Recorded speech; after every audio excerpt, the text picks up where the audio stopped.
আসসালামু আলাইকুম সবাইকে, ঈদ মুবারক। আশা করছি সবার ঈদ খুব ভালো কেটেছে পরিবারের সাথে। এটা হচ্ছে আমার ঈদ ব্লগ। আমি আজকে আমার ফ্রেন্ড স্মৃতিদের বাসায় এসেছি। আমরা এখন ওদের বাসার রুফটপে আছি। এটা হচ্ছে ছোটোখাটো একটা রুফটপ রেস্টুরেন্ট। এটার নাম হচ্ছে স্কাই ভিউ লাউঞ্জ। আমরা আসলে এখানে এসেছি বাতাস খেতে। আমরা এখন 23rd নাম্বার ফ্লোরে আছি। এনভায়রনমেন্টটা খুবই সুন্দর, মনে হচ্ছে যেন এখান থেকে পুরো ঢাকাই দেখা যাচ্ছে। আমরা এখানে অনেকগুলো পিকচার্সও ক্লিক করি। এখন আমরা স্মৃতির আপুদের বাসায় যাচ্ছি। আমরা লিফট দিয়ে নামার সময় একটু দুষ্টুমি করছিলাম। আপুদের বাসার নিচে স্মৃতি আমাকে পিকগুলো তুলে দেয়। যাওয়ার কিছুক্ষণ পরই আপু আমাদেরকে খেতে বসিয়ে দেয়। আপু এখানে অনেক কিছু রান্না করেছে।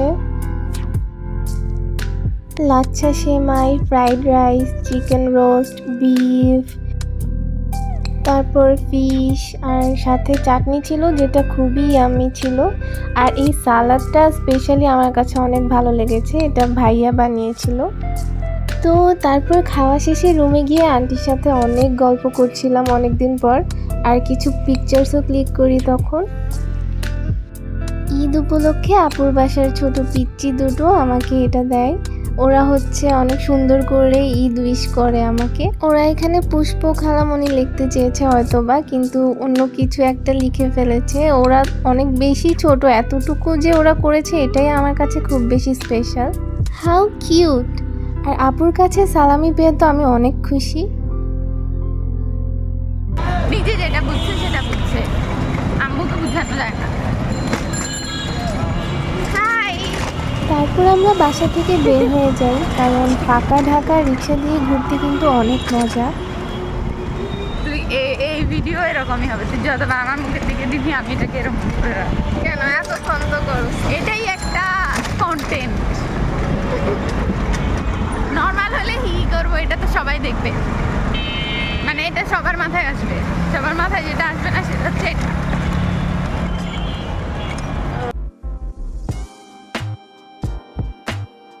আকাশের চাঁদটা দেখে তো আমি পুরাই ফিদা হয়ে গেছি। আমি স্মৃতিকে বলছি যে দেখ কত সুন্দর একটা চাঁদ উঠেছে, আর আকাশের কালারটাও খুবই সুন্দর। আমি শুধু ওই চাঁদটাকেই ভিডিও করার ট্রাই করছিলাম। আমার চাঁদ এত বেশি পছন্দ, স্পেশালি ঈদের চাঁদ। আমরা কোথায় যাচ্ছি নিজেও জানি না। আমি স্মৃতিকে বললাম যে কোনো একটা রুফটপ রেস্টুরেন্টে চল, তাই ও খুঁজে দেখছিল আশেপাশে কোথায় সুন্দর রুফটপ রেস্টুরেন্ট আছে। এখানে কোনো একটা মেলা হচ্ছিল ঈদ উপলক্ষে, আর অনেক জোরে জোরে গান বাজনা হচ্ছিল।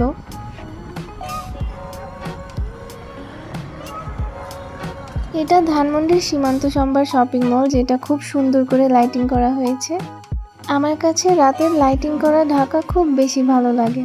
অবশেষে আমরা খুঁজে পাই একটা rooftop restaurant, the forest lounge.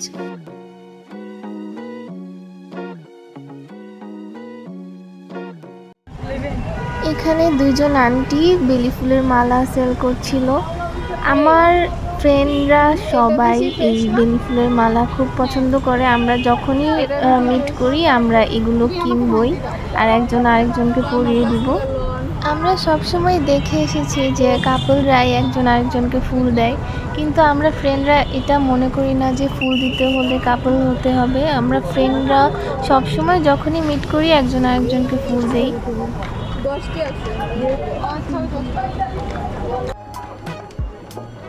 তো তারপর আমরা উপরে উঠি।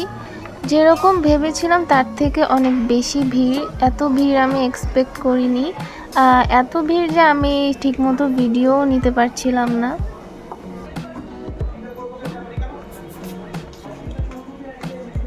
এত মানুষ দেখে সত্যি বলতে আমার একটু মুড অফ হয়ে যায়। ভেবেছিলাম আমি আর স্মৃতি একটু রিল্যাক্স করব, খালি জায়গায় খোলা আকাশের নিচে কিছু সুন্দর সুন্দর পিকস ক্লিক করব, কিন্তু তার কিছুই হবে না যা বুঝতে পারছি। গাইস, আমি ভুলেই গিয়েছিলাম যে এটা ঢাকা, বসারই জায়গা নেই কোথাও।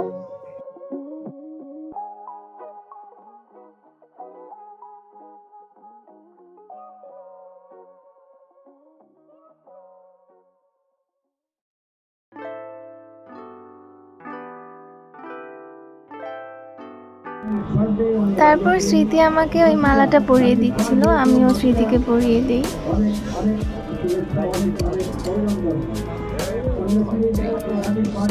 ঢং করতে গিয়ে মালাটা খুলে যায়। তারপর ভিতরের দিকে দেখলাম যে কিছু সিট খালি আছে, সেখানে গিয়ে আমরা বসি। তারপর আমরা যখন অর্ডার দিতে যাই তারা বলল যে অনেক টাইম লাগবে, কিন্তু আমাদের ওয়েট করার একদমই মুড ছিল না, তাই আমরা বের হয়ে যাই। তারপর আমরা কিছু পিক তুলি। দুপুরে এত বেশি খাওয়া দাওয়ার পর পেটে তেমন জায়গা ছিল না, তাও আমরা চাচ্ছিলাম কোথাও বসতে। নিচে একটা রেস্টুরেন্ট ছিল, তাই আমরা সেখানে ঢুকে পড়ি। আমি ক্রিম অফ মাশরুম খাচ্ছিলাম আর স্মৃতি আইসড ক্যাপাচিনো। তারপর আমরা আরও অনেক সুন্দর সুন্দর পিকচার্স ক্লিক করি। রাত হয়ে যাচ্ছে, বাসায় যেতে হবে। নিচে গিয়ে আরও কিছু পিকচার্স ক্লিক করি, তারপর স্মৃতির কাছ থেকে বিদায় নিয়ে নিই। আমার ঈদ তো এভাবেই কাটলো, আর আপনাদের কেমন কাটলো অবশ্যই কমেন্ট করে জানাবেন। সবাই ভালো থাকবেন। ঈদ মুবারক। আল্লাহ হাফেজ।